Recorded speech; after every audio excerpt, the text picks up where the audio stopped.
Dnes je to má první přednáška po 3 měsících, ale samozřejmě jsem mezitím nechytal lelky.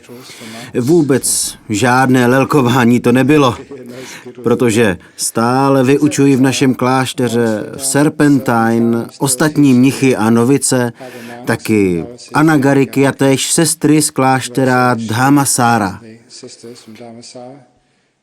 Na začátku období dešťů Vásy jsem trochu cestoval na konferenci psychologů do Sydney a na konci Vásy pak na další konferenci o duševním zdraví do Singapuru. Mezitím jsem konal dobro pro Austrálii na velké konferenci se všemi lídry Austrálie. Snažil jsem se předat dobré duchovní vibrace lidem řídícím naši zemi. Jedním z důvodů, proč na tyto akce zvou mnicha, je pozitivní přístup a vibrace, které mnich může nabídnout. Ve své nedávné promluvě jsem uvažoval nad tím, že v psychologii i v životě nám vždy radí, že musíme mít k věcem pozitivní přístup. Ať nás v životě potká cokoliv, jako ekonomický krach nebo smrt blízké osoby, rozchod ve vztahu a všechny životní pády a vzestupy. Všichni tvrdí, že pozitivní přístup je přínosný a je samozřejmě spousta důkazů, jak pomáhá při nemocech nebo životních tragédiích. Dnes večer chci mluvit o tom, jak být pozitivní, protože někdy je opravdu hodně frustrující, když vám lidé říkají, abyste byli pozitivní, ale vy nejste. Pak se cítíte ještě hůř, protože je pro vás těžké, když vám ostatní říkají, no tak buď pozitivní, a vám to nejde. Takže dnešní téma je, jak mít pozitivní mysl a tím změnit život. Určitě všichni víte, co přijde. Pozitivní přístup vychází z tréninku mysli. Hlavně zpomalení a uvolnění pozitivní energie. Pro lepší pochopení mám klasický příběh. Někdo z vás již tu historku slyšel, ale já ji vyprávím pořád znovu, abych z ní čerpal jiné pochopení. Byl to jeden z okamžiků v životě, kdy přichází zkušenost, která hodně změní to, jak se díváte na věci. Zažil jsem to při výstupu na kopec do kláštera Bodhiniana v Serpentine. Mnoho z vás už tam bylo, někteří snad přijdou v neděli na naši oslavu Katína. Koupili jsme to místo asi před 26 lety. Asi 9 let. Tam jezdím cestou do kláštera nahoru a dolů. Vždycky v autě nebo jiném dopravním prostředku. Tenkrát bylo teplé jarní ráno, podobně jako před pár dny. Vracel jsem se z nějaké schůzky, měl jsem spoustu času a cítil jsem se velmi pozitivní a plný energie. Řekl jsem řidiči, ať mě vysadí dole, že dnes půjdu nahoru pěšky. Ne, abych cvičil, ale abych si užil ráno. Nespěchal jsem. Tak jsem vyrazil z jihozápadní silnice nahoru po Kingsbury Drive k bráně kláštera Bodhiniana. Když jsem se vydal nahoru, byl jsem velice překvapený.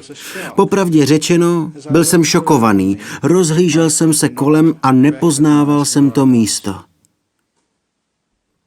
Ten kopec vypadal úplně jinak, než jsem si ho pamatoval z okna auta. Bylo to úplně jiné. Viděl jsem věci, o kterých jsem vůbec nevěděl, že tam jsou. Všiml jsem si více detailů, sytostí barev. Prostě všechno bylo krásnější. Samozřejmě mě to překvapilo. Nemusel jsem vůbec spěchat, tak jsem jen v klidu stál. A jak jsem tam stál, celá stráň se znovu změnila. Jako by se mi změnila před očima. My mniši neužíváme žádné psychotropní látky, nepijeme alkohol. Během období vasy někdo nabídl mnichům čokoládový dort a naštěstí dřív, než jsme ho snědli, jeden z mnichů se kouknul na nápis na obale a zjistil, že je v něm alkohol. Naštěstí jsme se včas zarazili. Někdy dostanete čokoládový dort a nejste si jisti, jestli tam nedali nějaký alkohol jenom kvůli chuti. Dort se upeče, alkohol vyprchá a nevadí to, ale nevěděli jsme, jestli ho tam dali před nebo až po upečení, proto jsme se rozhodli ho nejíst. Dali jsme dort jednomu z našich návštěvníků, který se moc rád stal pokusným králíkem, degustátorem. Když se za týden vrátil, řekl, bylo tam hodně alkoholu. Nevyprchal. Bylo správné, že jsme byli tak opatrní, jinak bychom se na konci vásy po obědě vrátili do kláštera a viděli byste mnichy, jak zpívají a tancují a Bůh ví, co by ještě dělali. To by asi nebylo moc dobré pro naši pověst. Takže musíme být hodně opatrní. Takové věci tedy nepřijímáme. Jsme střízliví, bedliví a pozorní. Takže jsem zažil okamžik, který se někdy v životě stane, že věci najednou vypadají zvláštně a začnou se vám měnit před očima. Vše, co jsem viděl, bylo detailnější a obsahovalo víc informací. Najednou jsem na stráni viděl drobné květy, skály a kameny různých tvarů, porostlé lišejníky. Všiml jsem si třeba kůry na stromech. Byla tak úžasná, nádherná. I barvy byly zvláštní. Barvy všeho, co jsem viděl, byly najednou sytější, pestřejší, hlubší a krásnější. Všechno bylo překrásné. Když mnich něco takového zažije, nejen, že si to užívá, ale též pak přemýšlí, co se to pro Boha děje. Rozhodl jsem se vyhodnotit zážitek pomocí vědy. Bylo zřejmé, že sledování předmětů zrakem je chemická reakce na očním pozadí na sítnici. U většiny lidí se přesune vidění hned na další obraz. Předchozí obraz na očním pozadí pak nemá dost času na to se pořádně sformovat a barvy se řádně nevytvoří. Vznikne možná jen 10% toho, co tam ve skutečnosti je. Detail není ostrý, protože na obrázek není dost času. Šel jsem pomalu. Obrázky na očním pozadí i světlo měly víc času, takže jsem mohl vidět přesnější obrázek s více detaily. Barvy byly sytější, protože měly víc času se objevit. Jde prostě o jednoduchou fyziologii zraku. Teprve když jsem stál úplně v klidu, měly moje oči dostatek času, aby se obrázek zcela vytvořil. A aby se barvy, které tam byly po celou dobu, mohly plně projevit na očním pozadí. A také moje mysl měla teď dost času ten věm kompletně prozkoumat, dokonale jej vychutnat a ocenit. Samozřejmě mě napadlo velmi dobré přirovnání, proč lidé nemají pozitivní postoj k životu a proč životu nerozumí. Protože příliš mnoho lidí žije, jako by jeli v rychlém autě. Dívají se z okna a neustále velmi rychle přecházejí k dalším věcem. Pak nemáme dost času, abychom plně procítili to, co teď zažíváme. Procítíme jen 5 nebo 1% zážitku a musíme hned přejít k něčemu jinému. Zrakové věmy, chutě, pocity, prostě na všechno nemáme čas, aby se plně sformovaly. Ale když jdeme pomaleji, když se životem pohybujeme jemněji, když se dostaneme ven z rychlých aut života a pojedeme na kole, ale i kolo může být hodně rychlé, slezte z kola a jděte. Ale choďte pomalu. Pak zjistíte, že vaše smysly mají konečně dost času a mysl má možnost prozkoumat vše, co smysly zachytí. Uvidíte věci plněji. Získáte víc informací, více detailů. Nejdříve to pro mě bylo překvapivé, ale teď chápu, že je to součást toho zážitku. To, co vidíte, co cítíte, co ochutnáte, to, co znáte, je čím dál krásnější. Z obyčejné trávy se tak stává zelená, živá, jasná a sytá. Intenzivní zelená. Ale když se koukáte oknem auta, je jen pastelová. Jednoduše proto, že jste jí nedali dost času. Když jsem to zažil, samozřejmě jsem si uvědomil, že je to v podstatě stejné, jako když při meditaci zpomalíme. Například během meditačního kurzu, nebo když si prostě jen dopřejeme volný čas. Nebo se naučíme pohybovat pomalej, kdykoliv to lze. Máme k tomu mnoho příležitostí. Budeme více cítit, dostávat více informací a co uvidíme, bude bohatší. To je pozitivní psychologie. Protože někdy ta stráň může vypadat sice prostě, třeba tam bude málo stromů a málo trávy, je to jen australská buš. Mělo by to být jako nějaká zahrada japonská nebo anglická zahrada, ale ne. Když opravdu zpomalíte a zastavíte, uvidíte tam tu krásu. Teď si představte, že byste mohli zpomalit, zastavit se a vidět krásu v jiných věcech života, které proběhly příliš rychle na to, než aby se dali ocenit. Například já jako mnich se nestýkám jen s premiéry jako tady na Haymanově ostrově. Někdy se stýkám s vrahy a násilníky, když chodím do vězení. Být mnichem je úžasné. Vidíte mnoho typů lidských bytostí. Setkávám se s násilníky, vrahy, zloději nebo lidmi, kteří provedli opravdu strašné zločiny. Je úžasné, co se stane, když umí mít pomalu. Mohu se dívat na člověka podobně jako u toho svahu a vidím, jak ta tráva zkrásní. Vidím skály a věci, kterých jsem si dřív nevšiml. Vidím kůru na stromech. I mozaiková textura zkrásní. Takže se dívám na někoho, kdo zavraždil dítě a vidím věci, kterých si většina lidí nikdy nevšimne. Vidím jejich úžasnou krásu. Je to skvělý test. Je snadné vidět krásu ve stráni, ale objevit krásu u lidí zavřených ve vězení na mnoho let je těžší úkol. Co se stane, když to uděláte? Máte-li pozitivní přístup k životu, můžete vidět krásu na těch nejméně očekávaných místech. Mnohokrát se mi stalo, že jsem pochopil, jak užitečné to opravdu je.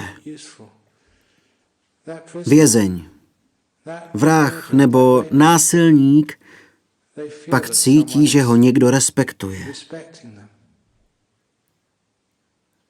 Je to úžasná změna pro někoho, kdo spáchal takový čin. Takový člověk přijde na místo výkonu trestu do vězení. Je to pro něj duševní utrpení a to on respektuje. Pro něj je velmi zvláštní zážitek mít někoho, kdo se na něj dívá a vidí v něm něco krásného a dobrého. Tím se mění i jeho pohled na sebe. Ti lidé mě respektují pro mou upřímnost a pravdomluvnost a pomyslí si, že pokud to v nich vidím já, tak tam ta krása možná je. A začnou ji sami hledat.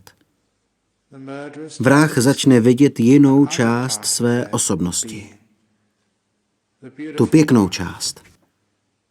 Když se ta začne posilovat a růst, zjistíte, že po propuštění jsou vyléčeni. Důvod trestu, nemoc, krutost nebo cokoliv, ta bolest, která jim dovolila udělat zlou věc, je pryč. V tomto životě i v budoucích životech už nikdy nic takového neudělají. Je úžasné, co nastane. Tento přístup se mi potvrdil, když jsem minulý víkend přednášel na konferenci Institutu pro duševní zdraví v Singapuru. Účastnili se i zástupci bývalé nemocnice Woodbridge, kterou teď přestěhovali a přejmenovali, možná proto, že byla nesprávně spojována s duševními nemocemi. A byl jsem velmi rád, že po mé úspěšné přednášce se mě jeden muž, oddaný křesťan, zeptal, můžete přijít požehnat mému oddělení? Dejte nám prosím buddhistické požehnání. Ti z vás, kteří znají Singapur, vědí, že tohle něco znamená. Když jsem s ním a dalšími zaměstnanci i vedoucími oddělení mluvil, řekli mi, že filozofií té nemocnice je zaměřit se na tu část pacienta, která je příčetná, společenská, která je laskavá nebo inteligentní. Nezaměřovali se na psychózu. Neignorovali schizofrenní fantazie. Ale soustředili se na něco jiného. Pomyslel jsem si, super, vy jste to pochopili. Znáte ten příběh o dvou špatných cihlách. Když se totiž zaměříme na něčí chyby, to, že se lidé někdy chovají nepatřičně, mají halucinace nebo se chovají k sobě násilně, když se na to zaměříme, uděláme z člověka někoho, kdo je celý nepatřičný. Nikoli pouze jeho část. Pozitivní psychologie říká, dejme to stranou. Soustřeďme se na jeho jinou část. Příliš často se zaměřujeme na to, co je dysfunkční. Co kdybychom se zaměřili na období, kdy je ta osoba perfektní? Nechci říkat normální, protože tím se stigmatizuje to, co je takzvaně abnormální, kdy je laskavý, společenský a schopen fungovat ve společnosti bez problémů nebo averzí jiných lidí. Když se zaměříme na jejich lepší stránku, bude je to léčit. Je to důležitý psychologický efekt. Byl jsem velmi rád, že to konečně někdo pochopil. Třeba když onemocníme, nevím, kolik lidí si uvědomuje, že když mají například rakovinu prsu, tak většina těla rakovinu nemá. Máme i jiné části těla. Když se na ně zaměříme, uvidíme neuvěřitelnou krásu, sílu, svěžest a energii. Pak tu energii můžeme využít. Využít sílu pozitivní stránky nemoci. Sílu pozitivního jednání. Myslím, že lidé intuitivně pochopí, jak moc je to léčivé, jak to pomáhá. Mluvím o tom, abych se pokusil sdělit to lidem jednoduchým způsobem, aby si to mohli zapamatovat. Když máte zahradu a zaléváte plevel, plevel pak roste a zabere celou zahradu. Když zaléváte květiny, květiny rostou a převezmou vládu. Co zaléváte, na co se zaměříte, to v životě roste. To je jeden ze skvělých způsobů, jak překonat nemoci, tragédie, dysfunkce nebo psychické problémy. Jak se zbavit trápení a zármutku? Pokud se zaměříme na smutek, na jeho příčinu, na ten problém, tak to samozřejmě bude jen horší a horší. Já jsem to zaznamenal. Zrovna dnes se mi to připomnělo, jelikož jsem jel do města a projížděl jsem kolem Observation City ve Scarborough, kde jsem měl před časem přednášku na konferenci o smutku a ztrátě. Určitě jste si všimli pozitivního přístupu v buddhismu. Učíme se, jak nechat věci být a jak překonat bolest ze ztráty milované osoby. Necháme ji odejít stejně jako tu bolest a jdeme dál. Snažíme se změnit způsob vnímání. Asi znáte ten příběh o koncertu. Nahlížíme na život, jako by to byl koncert. Vždycky jsem měl koncerty moc rád a nikdy jsem nebrečel, když skončili. Tu historku znáte, ale jedna paní za mnou přišla po mé přednášce a trpce si stěžovala. Vytýkala mi: říkáte, že bych neměla truchlit, že tesknit je špatné. Vy mi berete můj žál. Tak to si stěžovala. Byla připoutaná ke svému zármutku a stala se z ní paní smutná. I když se tak nejmenovala. Byla to její identita, její osobnost. Chodila na mnoho podobných konferencí a získala velkou podporu od svých přátel. Byla smutná a nebyla ochotná se toho vzdát. Žije-li někdo příliš dlouho v negativitě, je s ní tak propojen, že se jí stane. V buddhismu to nazýváme připoutanost. Ona tím je. Já jsem ta oběť, já jsem ta zneužívaná, já jsem ta, kterou potkala taková tragédie. A jelikož se k tomu tak upne, nebude to chtít opustit, i když to bolí. Pro ty, kdo tomu nevěří, mám skvělý příběh. Je to jeden z posledních příběhů, myslím, že úplně poslední v knize Kráva, která plakala.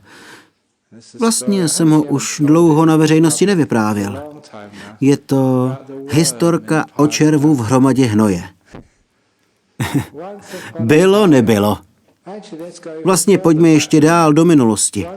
Kdysi žili dva buddhističtí mniši. Říkám to proto, že sám jsem mnich. Ne všichni se chovají správně. Existuje mnoho vykutálených mnichů. To jsou bohužel ti, o kterých lidé rádi čtou v novinách. Ti dobří se do novin dostanou jen zřídka. Noviny nezajímá, že Ajahn Brahm minulé 3 měsíce meditoval. Ale kdyby Ajahn Brahm udělal nějakou hloupost, například by šel do kasína nebo se opil, protože mu někdo dal koláč s alkoholem nebo něco podobného, pak by to samozřejmě mohli dát do novin, ale jeden z těch 2 mnichů se choval nevhodně. Ten druhý byl dobrý mnich. Takže když zemřeli, jeden z nich se znovu zrodil v krásné nebeské říši, zatímco ten druhý, nezbedný mnich, se znovu zrodil jako červ v hromadě hnoje. Mniši mají hodně přátel, žijeme v komunitě, ve společenství, stejně jako tady se o sebe navzájem staráme. Takže po několika dnech v nebi začal ten dobrý mnich, který se narodil jako nebeská bytost, přemýšlet, kde je můj přítel, můj starý kamarád. Pár dní jsem ho neviděl. Když se znovu zrodíte v nebeské říši, máte podle buddhismu nadpřirozené schopnosti, kterých tento mnich využil k prohledání nebe, aby našel svého přítele. Nikde ho tam ale nemohl najít. Šel proto o pár pater výš a snažil se ho najít tam, ale ani tam nebyl. Nebyl ani ve spodních patrech nebeské říše. Řekl si, podle buddhismu je znovuzrození v lidskou bytost jedno z nejlepších, protože v něm není přes příliš štěstí ani utrpení. Je to skvělé místo, kde můžete dosáhnout osvícení. Pomyslel si tedy, jasně, můj přítel se zrodil jako lidská bytost. Vsadím se, že proto ho v nebi nemůžu najít. Pátral tedy v lidské říši. Ani tam žádná stopa. Proboha, pomyslel si, že by měl vážně tak špatnou karmu a narodil se jako pes nebo kočka? Podíval se tedy do říše psů a koček. Znám pár lidí, kteří si myslí, že být znovu zrozen jako pes je úžasné. Nemusíte v pondělí ráno do práce. Ale tak to není. Pokud si myslíte, že zrodit se jako pes je dobrý nápad, prosím, vzpomeňte si na to, co dělají psům 1 až 2 týdny po narození. Vezmou je k veterináři a víte, co tam s nimi dělají. Přáli byste si to? Nicméně nemohl najít svého kamaráda ani jako psa nebo kočku a tak hledal mezi jinými zvířaty. Stále nemohl kamaráda najít, nechtěl to vzdát. Začal se rozhlížet po říši nejnižších odporných stvoření a tam, překvapen a šokován, uviděl, že se jeho nejlepší přítel znovu narodil jako červ v hromadě hnoje. Co byste dělali, kdyby to byl váš kamarád? Šli byste mu na pomoc. On tedy šel k té páchnoucí hromadě a volal: Hej, červe, červe, pamatuješ si mě? V minulém životě jsme byli mniši, byli jsme nejlepší přátelé, měl jsi špatnou karmu, ale neboj, dostanu tě z toho. Pojď se mnou do nebe. A červ v hromadě hnoje řekl: Nejdřív bych se chtěl na něco zeptat. Za prvé, je v nebi hnůj? Samozřejmě, že v nebi nic takového není. Tam je to čisté, voňavé a krásné. Červ na to: Jestli tam není hnůj, tak tam nejdu. Proč ne? No podívej, jak je voňavý. Voní tak krásně, uvnitř je tak teplo a útulno a tak je to moje jídlo. Představte si, je tu spousta lidí z Asie, že byste se znovu zrodili ve velké hromadě nudlí. Nebo někdo ze západu by se mohl znovu zrodit ve velkém hamburgeru a celý den by ho jedl. Nevím, co ještě máte rádi. Červ ale řekl, že nepůjde, protože to byl jeho domov. Bylo to jeho jídlo, patřil tam a měl to rád. A tak se ta nebeská bytost snažila červa vytáhnout. Nezapomeňte, že červy, kteří žijí v hromadě hnoje, jsou obalení slizkými výkaly a je velmi těžké je vytáhnout. Zvlášť, když se jim nechce. A tak se červ kroutil a svíjel a pokaždé, když ho ta nebeská bytost trochu povytáhla, vyklouzl a znovu se zavrtal do hnoje. Představte si, že jste něco jako vyšší bytost a musíte strkat ruce do nejsmradlavějších věcí. Přátelství bylo ale tak silné, že se ten dobrý mnich nechtěl vzdát. Pomyslel si, kdybych tak mohl vzít mého kamaráda červa do nebe, aby to sám viděl, určitě by se vzdal svého hnoje a šel do nebe. Je to tam mnohem hezčí, ale bohužel červ jít nechtěl. Kroutil a pokaždé unikl. Nakonec to nebeská bytost musela vzdát a nechala červa být v jeho hromadě hnoje. Často ten příběh vyprávím, protože nevím, kolik let už tady přednáším a snažím se vás vytáhnout.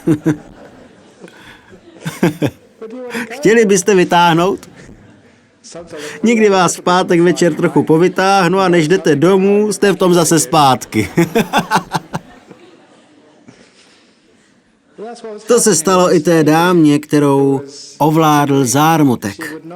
Nenechá se z toho hnoje vytáhnout. Je k němu připoutaná. Líbí se jí to, je moc smutné se na to dívat. Ale jak se z toho můžeme dostat? Pozitivní psychologie má něco do sebe. Nestačí si to jen myslet, nebo to vysvětlit. Nestačí to jen odpřednášet a tím lidi dostat ven. Musíte to cítit. Musíte vědět, že je to hnůj. A jediný způsob, jak toho dosáhnout, je získat více informací tím, že zpomalíme. Protože čím pomaleji jdeme, tím více vidíme do hloubky. A čím více do hloubky vidíme, objevíme také úžasnou pozitivní stránku života.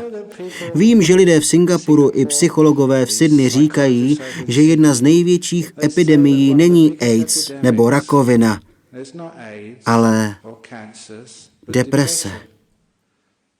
Určitě je i zde mnoho lidí, kteří sem přišli kvůli depresi, ať už minulé, současné nebo budoucí. A vidíte, že já jsem musel opět nastoupit do práce po 3 měsících nádherného volna v klášteře a očekávali jste, že bych měl mít depresi. Ale vypadám snad sklesle. Je úžasné, že když jste mnich, je jedno, co děláte, ale děláte to rád. I když některé věci, které musím dělat, jsou šílené. Minulou neděli jsem byl v Singapuru. Začal jsem ranní výukou meditace v 6:15 v Kenningford Park. Měla to být jen krátká meditace, ale víte, jak to chodí. Lidé se vyptávají a fotografují a já jsem musel spěchat na takzvanou snídani. To ale nebyla snídaně, byl to ranní banket. Všichni mě pobízeli, ochutnejte tohle prosím, dejte si tamto, protože jsem to připravila speciálně pro vás, Ajahne Brahme. Tak vidíte, že to, že jsem tlustý mnich, není moje chyba. Nutí mě, přemlouvají a tlačí na mě. Pokud mi nevěříte, zkuste se mnou strávit jeden den a uvidíte, co se stane. Takže jsem musel sníst velkou snídani a mluvit s lidmi. Jakmile to skončilo, šel jsem na ranní obřad do buddhistické organizace, což měla být hodinová přednáška, ale ta pokračovala dalšími a dalšími otázkami. Poté měl být oběd. Ale během oběda za mnou chodí lidé a žádají o autogram do knihy a kladou další otázky, protože mají vážné životní problémy. Radím jim zdarma, snažím se dát lžíci s jídlem do pusy jednou stranou a radit s manželskými problémy tou druhou. Opravdu to tak je. Po obědě jsem spěchal na 4hodinový seminář přednášek a dotazů, který se samozřejmě protáhl na 5 nebo 6 hodin a skončil kolem 8. Pak jsem musel jít opět přednášet do golfového klubu, kde zahajovali nový vzdělávací program. Do postele jsem se dostal asi 4 hodiny před půlnocí. Kdyby někdo viděl tento denní program, nazval by to mučením. Amnesty International by pravděpodobně žalovala buddhistické společenství v Singapuru u soudu pro porušování lidských práv a válečné zločiny. Ale já jsem si užil každou minutu. Je to tím, že se na to nedívám z negativní stránky. Proč zrovna já? Proč to všechno musím dělat? Umím se na to dívat pozitivně, z té lepší stránky a najdu krásu v čemkoliv. Vidím krásu ve vězni, nebo i na onkologickém oddělení. Je to schopnost zpomalit tak, že ta krása prostě bije do očí. Je pak snadné ji vidět. Je přímo před vámi. Uvědomil jsem si, že problémem v životě není vnější svět, ani ten vnitřní, ale vždy to, co vidíme. Co je mezi námi a tím, co v životě zažíváme. Když zpomalíme a příliš nespěcháme, život bude krásný a smysluplný. Uvidíte krásu nejen v každém jídle, ale i v jakékoliv životní situaci. Dokonce, když musíte čekat na letišti, na letadlo nebo v letadle sedět. Najdete krásu v celní kontrole, v čekání, ve frontě, v neustálých dotazech. Balil jste si zavazadla sám, pane? Já na to odpovídám, vidíte, že mám jen jedno. Co tím myslíte zavazadla?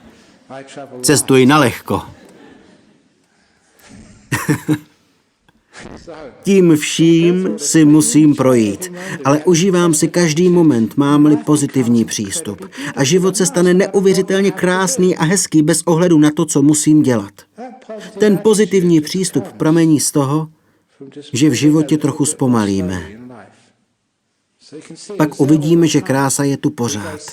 My ale jdeme tak rychle a děláme toho tolik, že nic nevidíme. Vidíme jen zlomek krásy. Když jsem byl mladý, sami jsme si ve škole vyvolávali fotky. Někdo to možná znáte, jak se vyvolávaly fotky. Nemyslím ty digitální. Těmi moderními technologiemi přicházíme o spoustu zajímavého, já tomu říkám high-tech, high stupidita. Ale tehdy jsme položili fotografický papír na misku, přidali jsme různé chemikálie a obraz se pomalu objevoval. Pokud bychom fotku vytáhli moc brzy, nebyla by dostatečně ostrá. Vznikala pomalu. Nejdříve obrysy, pak další detaily, postupně vystoupily sytější barvy. Téměř totéž se děje ve vašem oku. Tak fungují naše smysly. Když příliš spěcháme, o hodně přicházíme. Třeba když jíme ty plněné karikapsičky, co tu máme. Proč tady vždycky lidem chutná? Dokonce i ty karikapsičky, co se tu prodávají jako benefice pro různé účely. Proč jsou tak dobré? Často je to tím, že když sem přijdete, tak záměrně zpomalíte. A když zpomalíte, více si jídlo vychutnáte. Pokud zpomalím a lépe si jídlo vychutnám, mnohem lépe pak také trávím. To je můj trik. Jestli máte někdo zažívací problémy, zkuste zpomalit. Hlavně před jídlem a během něj. Bude vám víc chutnat a lépe budou fungovat i vaše trávící šťávy. Jsou připravené k trávení, pokud si jídlo dobře vychutnáte. Pro ověření si zkuste teď představit vaše oblíbené jídlo. Myslete na ně. Zavřete oči a představte si teplé a voňavé jídlo přímo před nosem. Zbíhají se vám sliny. A nejen to, taky žaludeční šťávy. Zažil jsem to jednou před mnoha léty. Jeden mnich, můj kolega, měl nějaké zažívací potíže a šel k lékaři. Bylo to v Thajsku. Doktoři se rozhodli mu dát bariovou kaši. Nevím, jestli se to ještě dělá, dnes se asi spíše dělá ultrazvuk nebo magnetická rezonance, nevím. On tehdy musel vypít radioaktivní roztok, který mu ležel v žaludku a pomocí rentgenu sledovali průchod bária zažívacím traktem. Tím se pokoušeli odhalit nějaké překážky nebo problémy v traktu, ale ti hloupí doktoři naplánovali vyšetření na 2. nebo 3. hodinu odpoledne. A jak víte, mniši jedí jen ráno. Odpoledne nic nejíme. On byl mnichem už asi 4 nebo 5 let. Takže jak tam tak ležel, bariová kaše mu stála v žaludku a nikam se nehýbala, protože žaludek nebyl zvyklý odpoledne pracovat. Napůl spal, odpočíval. Tak to mniši mají.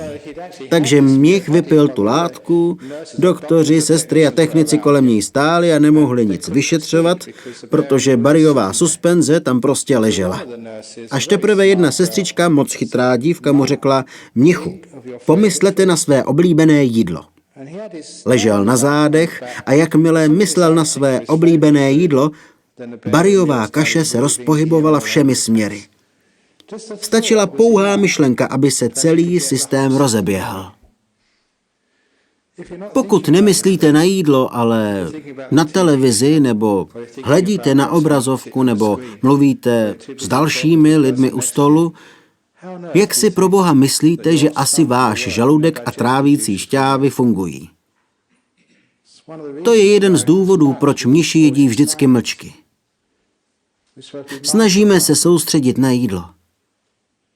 A proto taky většinou lépe trávíme. Jednoduše, protože zpomalíme. Vychutnáme si to. Jsme v klidu a umožníme tělu dobře fungovat bez našeho vměšování. Tak to jednoduše to funguje a nejen to. Více si i jídlo vychutnáme. Je zvláštní, že slyšíte od mnicha, jak si lépe vychutnat jídlo nebo jak se lépe kochat tím, co vidíte.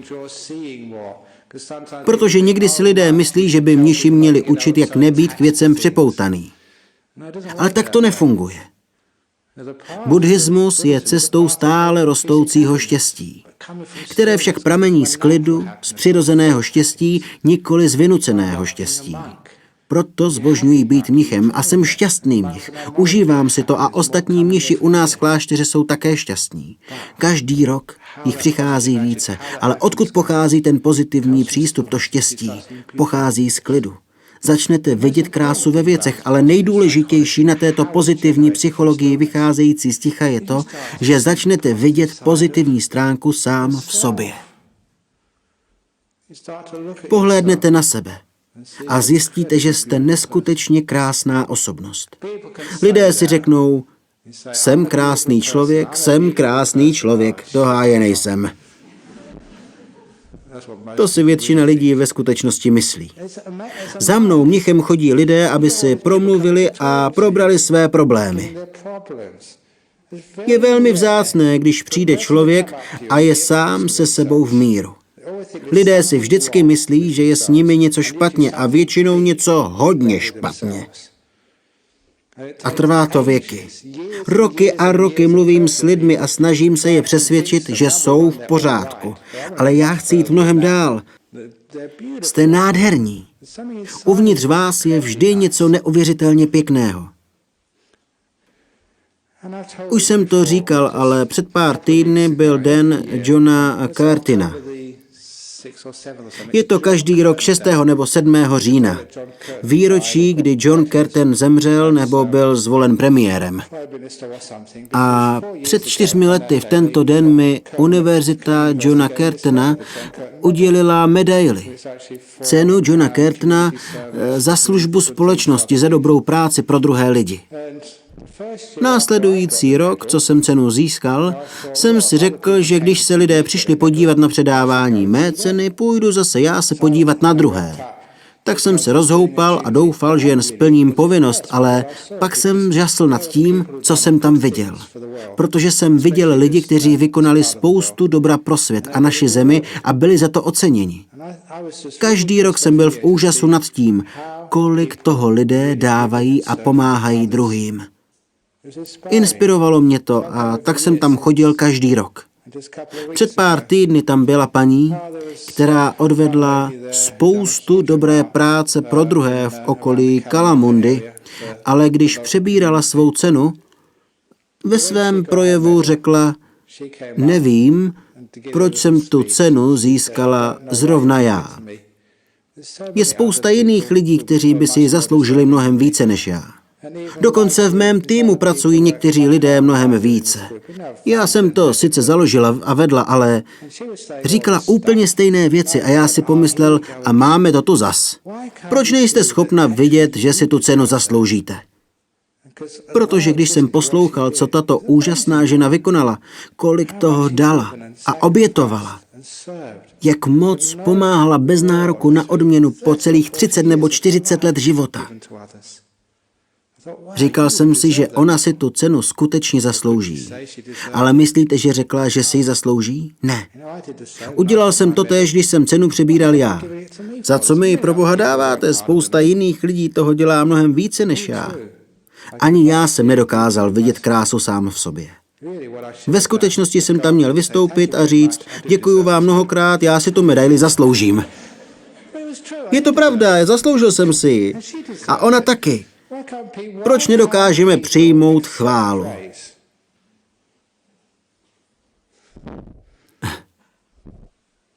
Protože máme ten hrozný pocit vlastní nedostatečnosti.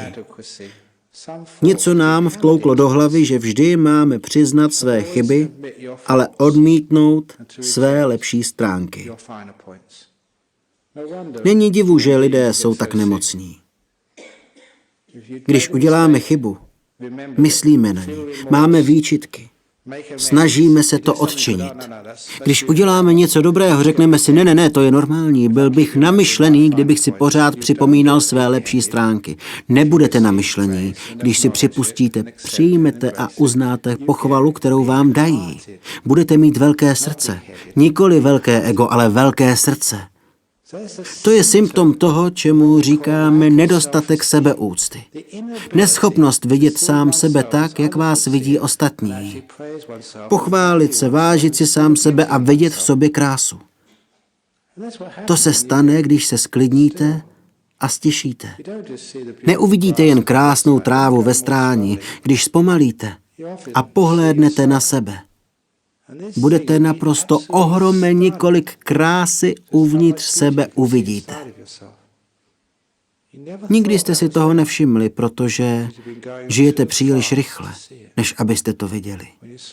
Když zpomalíte, bude to úžasné. Rozkvetete. Rozvinete se a něco uvnitř vás, co jste nikdy předtím neviděli, se vám najednou zjeví jasně přímo před vámi. Nádherné, krásné, báječné. Kouknete na sebe. Ty kráso, jsem v pořádku. Vlastně jsem víc než v pořádku. To je úžasné, báječné. Proč je tak těžké to přijmout? Už jen ta představa. Někteří z vás se ošívají při představě, že by se považovali za nádherné, úžasné, neuvěřitelné. Můžete to udělat a tohle pak nastane. Takže když člověk začne zpomalovat, meditovat, žije klidnější život, má k sobě mnohem větší úctu a obdiv. To, co obdivuje, čeho si váží, je jako kvítí. Roste to a nakonec převezme vládu nad celou zahradou a odusí plevel. Jakmile oceníte krásu v sobě, jakmile si ji všimnete, obejmete ji, přijmete ji, objevíte ji, začne růst. A všechny ostatní malichernosti, vaše chyby, negativita a další věci, které způsobují spoustu problémů v životě, ty zmizí. Víte, jak se tomu říká? Cesta k osvícení, cesta ke svobodě, cesta k radosti a štěstí. Já se na to zaměřil. Na pozitivní přístup k sobě, k ostatním, k životu obecně, dokonce i ke smrti. Cokoliv se v životě stane, přijměte to. Snažte se v tom vidět krásu. Uvidíte, že je to jen koloběh života. Zimy a jara a léta. Ovšem, že to není tak zlé, například tady v Austrálii. Tak třeba ta globální hospodářská krize. Někdo mi kdysi v úplně jiné souvislosti řekl skvělé přirovnání, které jsem pak vyprávěl v místech, jako je Singapur, kde lidé vždy mají velké obavy o své finance. Řekl jsem jim, že je to jako finanční zima. Protože jsem se narodil na severní polokouli a dobře si na zemi v Anglii vzpomínám. V zimě jsem vyšel za město a na stromech neviděl jediný list. Všechny květiny byly mrtvé. Nebyl tam žádný život. Dokonce i zvířata byla schovaná pod zemí, spala, hibernovala. Uprostřed zimy, mimo Londýn. Bylo všechno šedivé a mrtvé. Stromy vypadaly jako kostlivci v lese. Nic nežilo. Nebyla žádná naděje. Bylo chladno a mrtvo, zvadlá krajina, jako hospodářská krize. Ale víte co? Pod zemí.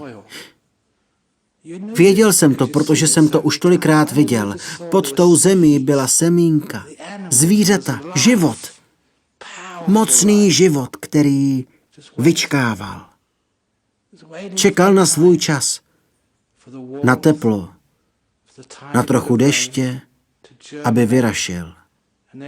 Pak přišlo jaro, březen a duben a najednou celá krajina překypovala životem a zelení. Všechna zvířata vyběhla ven a začala se namlouvat a dělat různé věci, které by mnich neměl vidět. Ale to je život. To vše vidíte. Co bylo dříve mrtvé, chladné, beznadějné, zvadlé, bylo teď plné pulzující energie života a krásy. Tak je to se vším v životě. Takové jsou cykly, kterými procházíme. Ekonomická krize je jako zima a dobře víte, že po zimě přijde jaro. To je koloběh světa. Víme to, Ale někdy na to zapomínáme. Snadno v zimě podlehneme depresi. Ale kdo je zkušenější, vidí v zimě nádhernou pauzu. Životní pauzu, kdy mnoho lidí je přinuceno vidět něco důležitějšího, než je ekonomická aktivita. Je to čas připomenutí. Jako v zimě, kdy se můžeme zastavit a být v klidu a pokoji, protože se nic moc neděje. Když vidíte krásu v mrtvém stromě, krásu v krajině bez života, to ticho a život uvnitř všeho, pak víte, že je to jen jedna část kruhu. To je to, co teď prožíváme v naší ekonomice, v životě. Věci jako rakovina, smrt, zamilování, svatba, rozvod, děti. Jsou to všechno životní cykly. Takže když je tu zima, mějte na paměti, že brzy přijde jaro. Víte, že to tak je. Už jste to zažili, tak nezapomínejte. Je to pozitivní stránka života a uvidíte ji tím více, čím více budete v klidu. Takže si dopřejte v životě čas. Nehoňte se pořád. Někdy běžet musíte. Ale najděte si čas zpomalit, zastavit se. Abyste si to připomněli. Abyste se srovnali. A o tom je meditace. Naučit se zastavit. Někdy lidé nemeditují správně. Zkoušejí v meditaci něčeho dosáhnout, snaží se něco získat. Pak jsou z meditace více vystresovaní, než když začali. Příliš se snaží. Některé meditační předměty nedoporučujeme. Podobně, jako mi kdosi před pár dny řekl, že v buddhismu nedoporučujeme meditovat nad svíčkou. Protože si spálíte zadek. Tak, to je dnešní vtip. S léty se to nezlepšuje, ale ještě jsem ho nevyprávěl. Nicméně, když si sednete k meditaci, meditujte pro pokoj a klid, protože v klidu vidíte více do hloubky. Vidíte více krásy a váš pozitivní přístup k životu roste víc a víc. Právě proto Národní ústav klinické praxe, což je odnož britské národní zdravotní služby, zkoumal různé druhy terapií, pokud jde o náklady a účinnost, a testoval různé druhy terapií depresí a porovnával 3 druhy léčby. Léčbu pomocí léků, kognitivně behaviorální terapii, což je v podstatě poradenství, a meditaci, která, myslíte, fungovala nejlépe. Samozřejmě, že meditace vyšla zdaleka nejlépe. Proto britská národní zdravotní služba doporučuje meditaci jako preferovanou léčbu deprese. Kéž by jen našli dostatek lidí, aby ji učili. Meditace funguje. Snad jsem vám dnes ukázal, proč to funguje.